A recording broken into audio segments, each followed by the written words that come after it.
कन्हैया ने हंसिया, नहीं दाऊ दादा सुनो, देखो भगवान की नीति प्रीति देखो। भगवान ने कहा दाऊ दादा हमारा अवतार हुआ है असुरों का वध करने के लिए, तो हम कहाँ कहाँ असुर ढूंढते रहेंगे, कहाँ कहाँ किस देश में ढूंढने जाएंगे। इसको छोड़ देंगे तो जाएगा असुरों की सेना, राक्षसों की सेना, दुष्ट राजाओं की सेना लेकर आएगा और सबको इकट्ठा करके आएगा, तो फिर हम इसके सेना का संहार करेंगे, इसको छोड़ देंगे।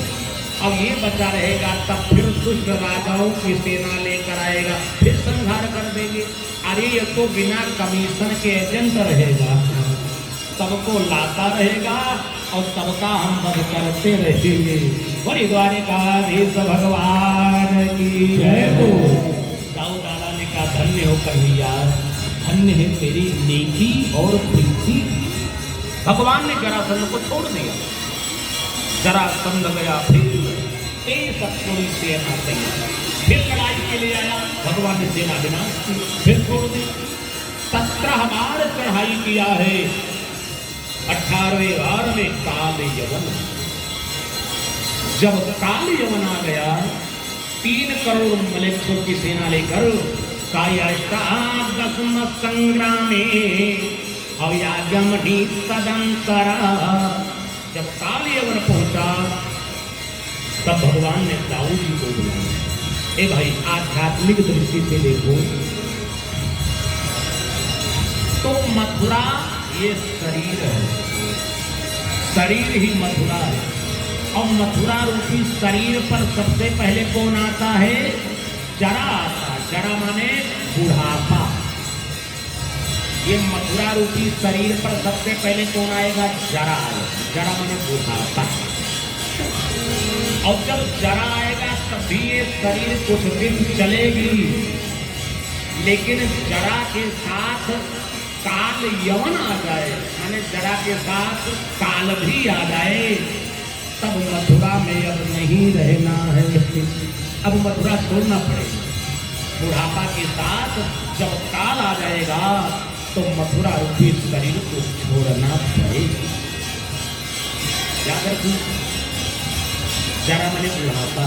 एक चीज याद रखिए, संसार में हर व्यक्ति को सब याद रहता है, बर्थडे, विवाह कब हुआ, कब बच्चे पैदा हुए, सब याद रहता, लेकिन किसी को याद नहीं कि कब से बुढ़ापा आई। ये जरा बुढ़ापा कब से आई, ये धीरे धीरे आते हैं। और जब धीरे धीरे बुढ़ापा आ जाती भैया, तो बुढ़ापा के विषय में क्या, जो अनुभवी वृद्ध लोग हैं वो बताते हैं, लेकिन जवान को समझ में नहीं आता। इधर प्रियात्मा बंधु काल यवन पहुंचा, और काल यवन को गर्गाचारी का वरदान था, इसलिए भगवान ने काल यवन को नहीं मारा। तत्काल समुद्र के बीच में एक द्वीप है, द्वारिकापुरी नगरी बसाया और मथुरापुर वासियों को भेज दिया, दाऊ को समझा दिया चले जाओ तुम, और काल यवन को देख करके भगवान भागना प्रारंभ कर दिया। दाऊ दादा ने कहा कर दिया, अरे जब इसको देखकर भगोगे तो संसार में बड़ी निंदा होगी कि भगवान काल यवन को देखकर डर गए। भगवान ने कहा सुनो दादा, इसको गर्गाचारी का वरदान है, हम मार देंगे तो ऋषि महात्मा का वरदान व्यर्थ चला जाएगा, इसलिए संत महात्मा की मर्यादा का पालन करना है। निंदा होगी तो होने दो। जहाँ लोग कहते हैं माखन चोर कहते हैं, चीर चोर कहते हैं, वहाँ रणछोर भी कहेंगे। बोले रणछोर भगवान की जय हो। भगवान भगे, काल यवन समझा डर गए, भगवान गुफा में गए जहाँ पर राजा मुचकुंद सो रहे थे।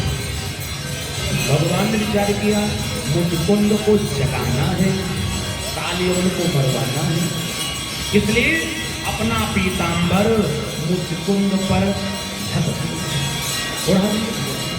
गुफा में छिड़ गए। काल यवन पुकारे, लगता है मेरे डर से सो रहा है, कितना डर को तान करके पैर मारा, मुचकुंद जग गए। जैसे जगे भस्मी भूतो भविष्यति, मुकुंद ने कालियों को देखा, जलकर स्वाहा। राजा मुकुंद घबरा गए, अरे नेत्रों, मेरे नेत्रों से कौन जल गया? भगवान हंसते हुए बाहर आ गए। राजा मुकुंद ने प्रणाम किया, भगवान ये बताओ मेरे नेत्रों से कौन जल गया? भगवान ने कहा, भैया अरे बहुत दिन से सो रहे हो, तुमको इंद्र का वरदान था, सोते समय जो जगाएगा तुम्हारी नेत्राग्नि से जलकर भस्म हो जाए। मैंने एक तीर से 2 निशाना साधा, अरे तुमको जगाना था और कालियों को मरवाना था। मैंने ही अपना पीताम्बर तुमको ओढ़ाया है। अब तो राजा मुकुंद गदगद हो गई, स्तुति किया, भगवान हमें मुक्ति का वरदान दो। भगवान ने कहा, नहीं, अरे राजन, सोते सोते जिंदगी बर्बाद कर दी, अब मुक्ति चाहते, ऐसे मुक्ति नहीं मिलती। जाओ, तुम्हारा एक जन्म और होगा, भगवान की भक्ति करोगे तब तुम्हें मुक्ति मिलेगी। बड़ी द्वारिकाधीश भगवान की जय हो। इधर गुप्त मार्ग के द्वारा भगवान द्वारिकापुरी में पहुंच गए। बोले द्वारिकाधीश भगवान की जय हो। इधर जरा संदाया, देखा भगवान नहीं है, पूरे मथुरा में आग लगा। अब हमारे भगवान द्वारिकापुरी में पहुंच गए। अब हमारे कन्हैया का विवाह हुआ। ज्यादा समय नहीं लेंगे, बस 15 मिनट। रुक्मिणी जी का मंगल विवाह होने जा रहा है, ज्यादा समय नहीं लेंगे। हमारे कन्हैया द्वारिकापुरी में पहुंच गए। अब विवाह का कार्यक्रम प्रारंभ होगा। कन्हैया का कैसे विवाह हुआ आप सबको पता है। 16,108 रानियों के साथ विवाह हुआ, लेकिन धन्य है कन्हैया का विवाह। राम के विवाह में कन्हैया के लिए बड़ा अंतर है। राम जी का एक विवाह हुआ, लेकिन विवाह में, राम विवाह में इतना आनंद, अरे आनंद नहीं, परमानंद। लेकिन हमारे कन्हैया का विवाह बड़ा गजब है भैया। ससुराल विचार करो, विवाह 16,108, लेकिन ससुराल का अतई पता नहीं। हर विवाह में मुंह का लाभ चला। कहीं जाम्बवती के विवाह में भगवान ससुर दामाद लड़ रहे हैं, कहीं रुक्मिणी के विवाह में सार बहनोई रुक्मिणी से मुकाबला चल रहा है। हमारे कन्हैया का बड़ा गजब विवाह है। इनके हर विवाह में विवाद हो रहा है, और राम के विवाह में आनंद नहीं, परमानंद। आइए पहले बड़े भैया बलराम जी हैं, इनका विवाह कराएंगे, तब कन्हैया के विवाह के तरफ चलेंगे। भाई बड़े भैया का विवाह ना हो तो छोटे नंबर कहाँ लगता है। आजकल कलयुग तो उल्टा हो जाता है। इधर बलदाऊ जी का विवाह रेवत राजा की कन्या रेवती के साथ संपन्न हुआ, बड़े धूमधाम से, विधि विधान से। हमारे कन्हैया आज सहीवाला बन के गए हैं। बलदाऊ जी के विवाह में जब कलेवा खाने बैठे हैं ना, तब रेवत राजा की नगर की जितनी नारियां हैं, कन्हैया बलदाऊ भैया को मंगल गान सुनाना प्रारंभ कर दिया। सुनो यशोदा के लाल, सुनो यशोदा के लाल, एक ही बाती सही रे सही।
अर्जुन साथ गई रे गई।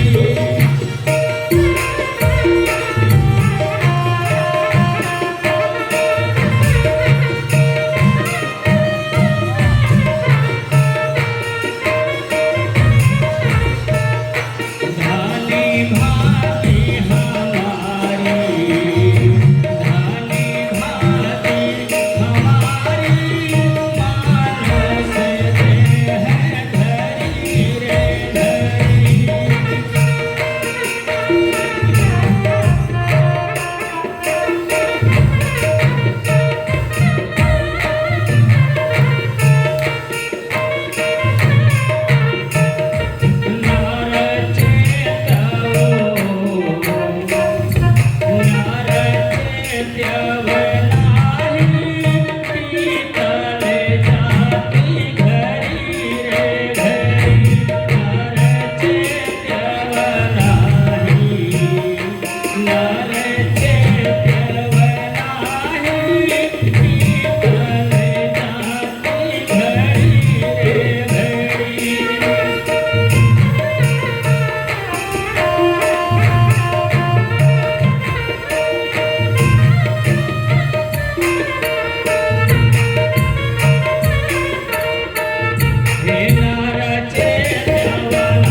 बोले द्वारकाधीश भगवान की जय हो।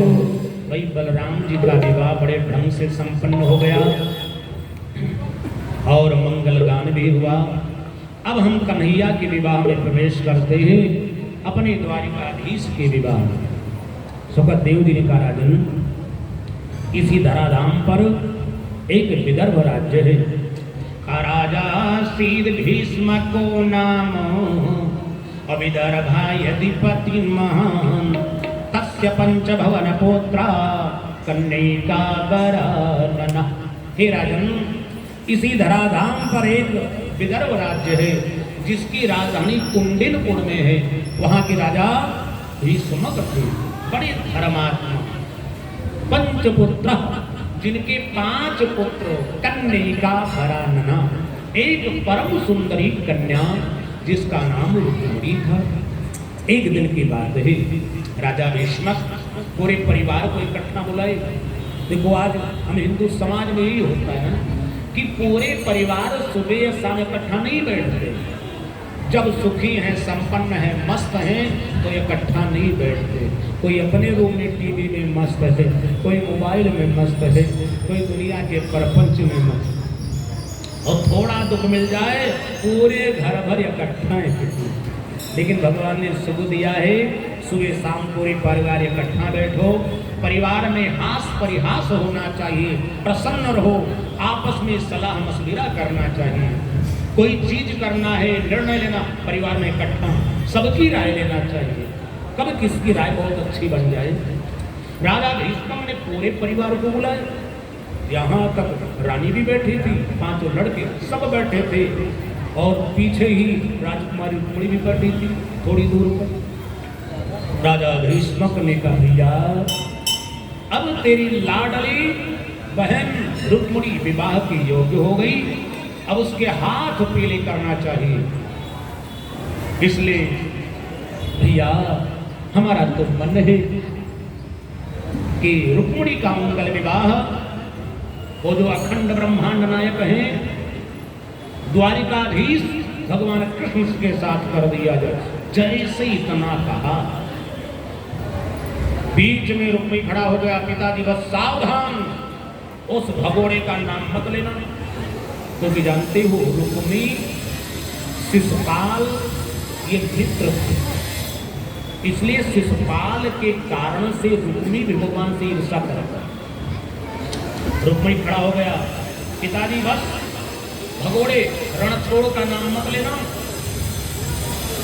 जैसे भगवान को अब शब्द कहना प्रारंभ किया, भीष्म चुप हो बेटा, शांति हो जाओ, आगे कुछ भी नहीं बोलेंगे। अब तुम लोग सयाने हो गए ना, जो चाहो सो करो। हम अपना राय दे रहे थे, धर्मशास्त्र कहता है अपना पुत्र जब जवान हो जाए तो पुत्रों से सलाह लेना पड़ेगा। 14 वर्षीय पुत्रम मित्रम विवाचरे, 16 साल से पुत्र बड़ा हो जाए तो मित्र मान करके सलाह लेना, नौकर नहीं समझना चाहिए, मारना पीटना नहीं चाहिए। हम लोग उसको लड़के समझते हैं कि 5 साल का बच्चा है, इसलिए पुत्रों से भी सलाह लेना चाहिए। भीष्म मौन हो गए, बेटा जैसी तुम्हारी इच्छा, जहां चाहो कर दो, लेकिन याद रखना बेटा, कन्या के विवाह में 4 चीज देखा जाता है कि जो घर पर कुल हो यनूका और करिए विवाह सुतायन रूपा। घर पर कुल सब देखना चाहिए।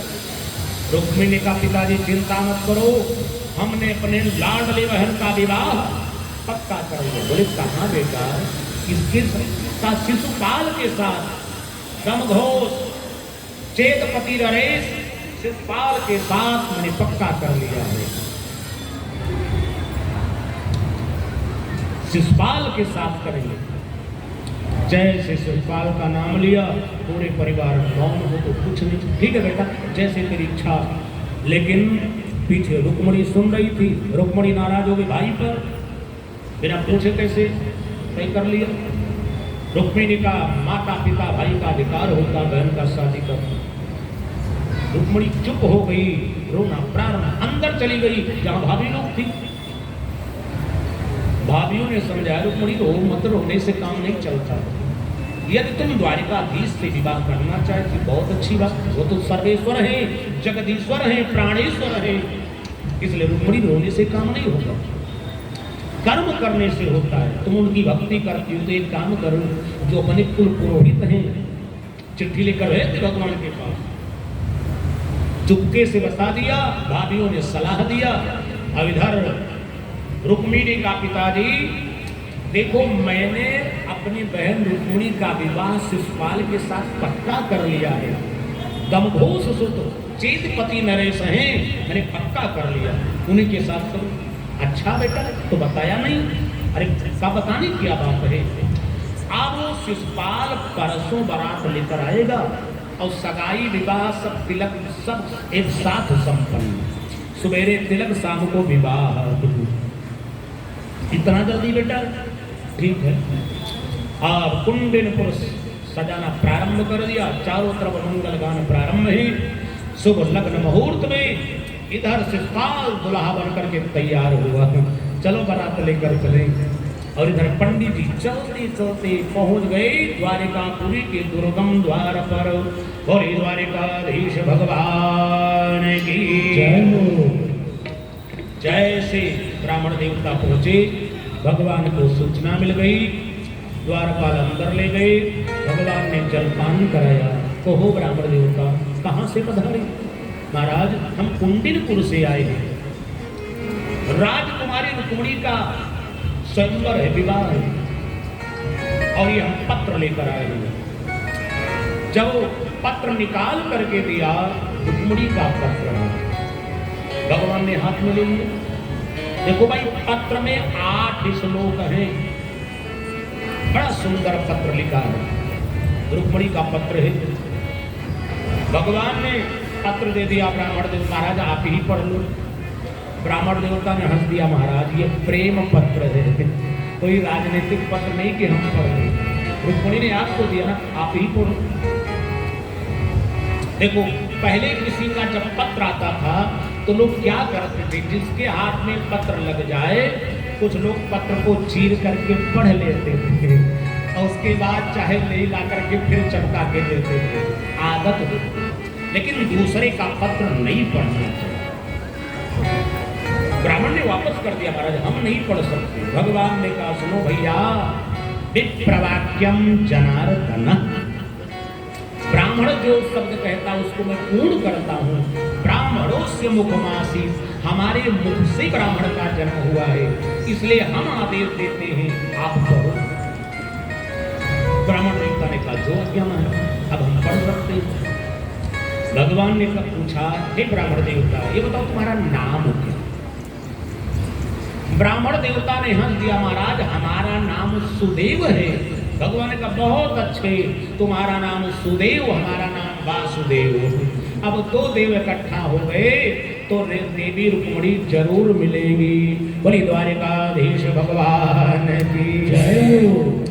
अब जब पत्र खोला, बड़ा गजब जब धन्य हो भगवती रुक्मिणी।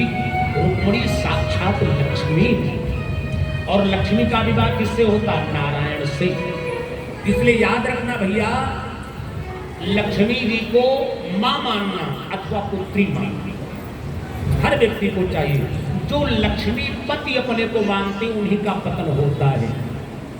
जैसे जैसे आपके घर में लक्ष्मी आती रहे, धन आता रहे, तो अपने धन को धनात् धर्मम ततः सुखम भगवान को समर्पित करना चाहिए, क्योंकि लक्ष्मीपति नारायण है। इधर पत्र पढ़ा गया, रुक्मिणी ने बड़ा सुंदर पत्र लिखा। संबोधन, हर कोई पत्र लिखता पहले संबोधन, हे पिताजी प्रणाम, हे गुरुदेव जी प्रणाम, ये संबोधन है। अब रुक्मिणी क्या लिख रही? पति नहीं लिख सकती क्योंकि विवाह नहीं हुआ। अब भाई लिख दे तो विवाह कैसे करे, मित्र लिख दे तो विवाह कैसे करे? इसमें बड़ा सुंदर गजब संबोधन किया है। क्या? गुणान भुवन सुंदर शृणवतां में, हे भुवन सुंदर आपके चरणों में प्रणाम।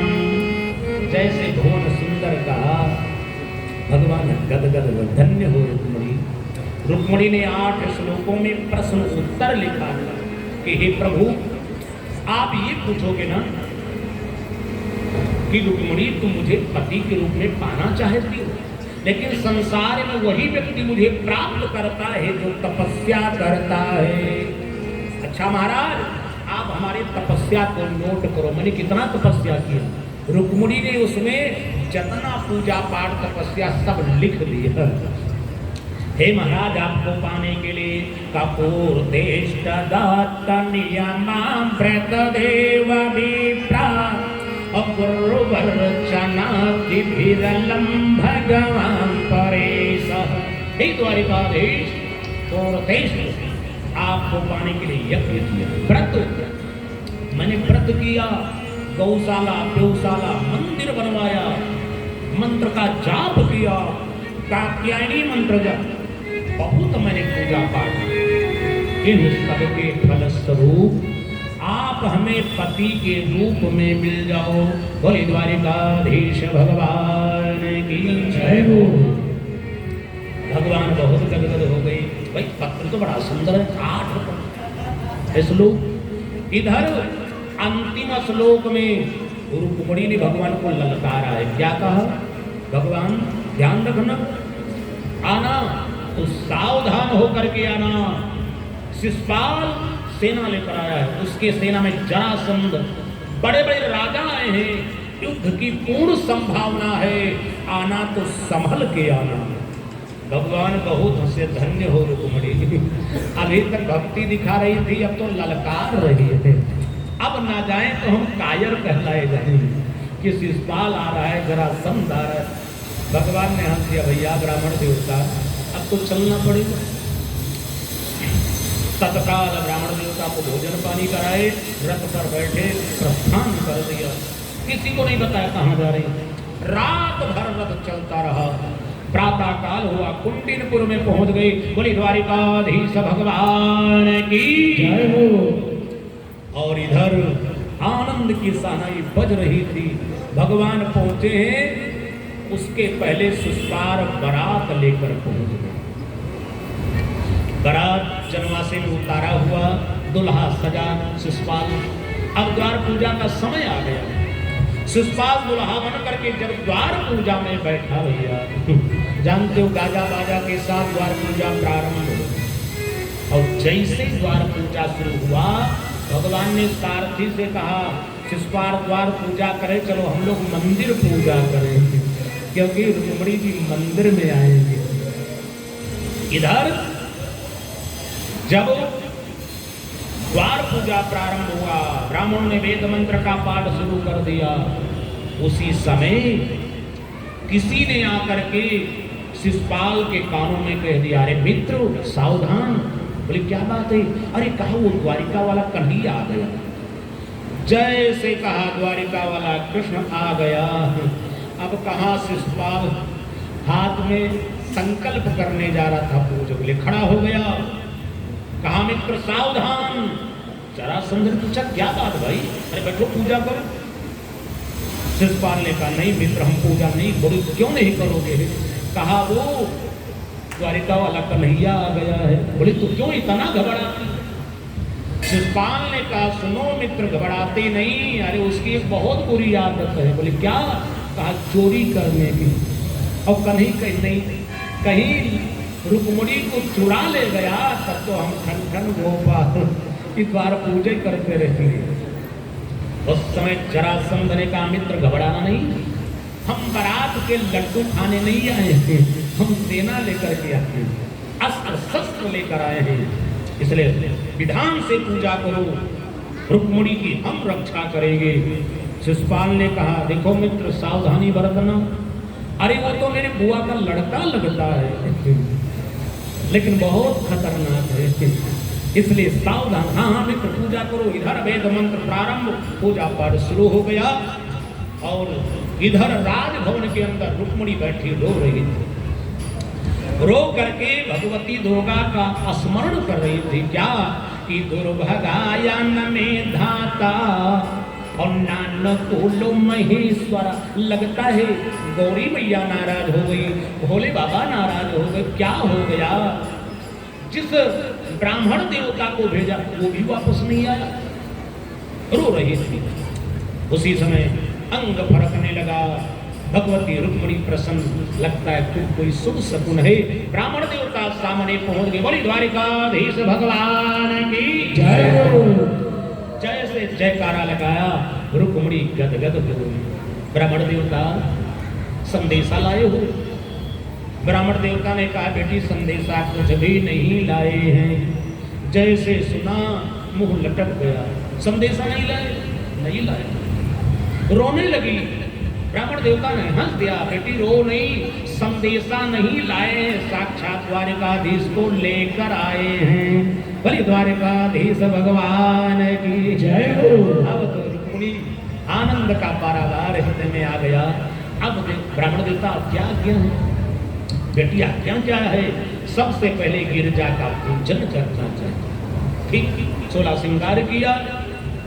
गिरजा पूजन करने के लिए निकली तो सबसे पहले ब्राह्मण देवता को प्रणाम। ब्राह्मण देवता जो चाहो वरदान मांग लो, धन्य हो आपके माध्यम से श्री हरि मिले हैं। ब्राह्मण देवता ने कहा मुझे वरदान नहीं चाहिए। बोले क्यों? ताये लक्ष्मी जब भृगु ने लात मारा था तब तूने श्राप दिया था कि दरिद्रम तुम भविष्यति, जाओ तुम दरिद्र हो जाओ ब्राह्मण। आपने श्राप दिया था लक्ष्मी, इसलिए हम वरदान नहीं मांग सकते। अपना वरदान अपने पास रखो। अब लक्ष्मी बहुत हे ब्राह्मण का कुछ भी वरदान मांग लो, लेकिन धन्य है ब्राह्मण देवता वरदान नहीं मांग। मुझे नहीं चाहिए धन, जाओ, मुझे तो भक्ति चाहिए, ज्ञान वैराग्य। अब रुक्मिणी रोने और रो करके वरदान दिया, आशीर्वाद। हे ब्राह्मण देवता आप नहीं वरदान मांगते हो, मैं वरदान देती हूँ कि आज से ब्राह्मणों के चरणों में निवास करो। ये वरदान दिया। और उसी समय ब्राह्मण देवता जैसे राजभवन से निकले, कथा आई है, प्रचलित कथा है कि एक गुप्ता जी तत्काल ब्राह्मण देवता के पैर को सोने के परात में धो लिया और उसी समय लक्ष्मी सेठ जी के यहाँ निवास कर गई। बोली द्वारिकाधीश भगवान की जय हो। अब से सेठ बन गई। इसलिए लिखा है ब्राह्मण भंग मर्दनम जो व्यक्ति अपने द्वार पर अपने हाथों से ब्राह्मण के चरण को धोता है और अपने घर के पूरे मकान पर छींट देता है, कभी वो दलित नहीं होता, उसके घर में हमेशा लक्ष्मी जी विराजमान रहती हैं। बोले बाल कृष्ण लाल की जय हो। इधर रुक्मिणी मैया बहुत दूर पहुंच गई गिरजा भवन में और भगवती गिरजा की स्तुति करना प्रारंभ कर दिया। आइए हम लोग भी सब लोग मिलकर के भगवती भवानी गिरजा की स्तुति करें।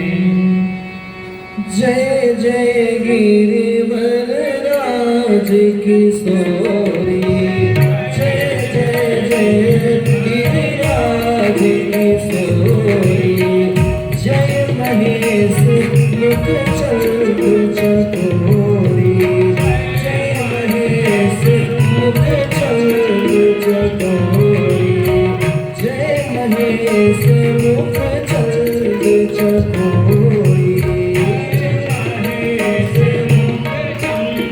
चकोरी, जय गज बदन खड़ानन राजा, जय गज बदन खड़ानन राजा, जगत जननी दामिनी विख्याता, जगत जननी दामिनी विदिदाता, सोई सुलभ फल जाई, सोचत कोई सुलभ फल जाई, वरदायनी पुरारी पुरारी, वरदायनी पुरारी पुरारी, देवी पूजी पद कमल तुम्हारे, देवी पूजी पद कमल तुम्हारे, सुंदर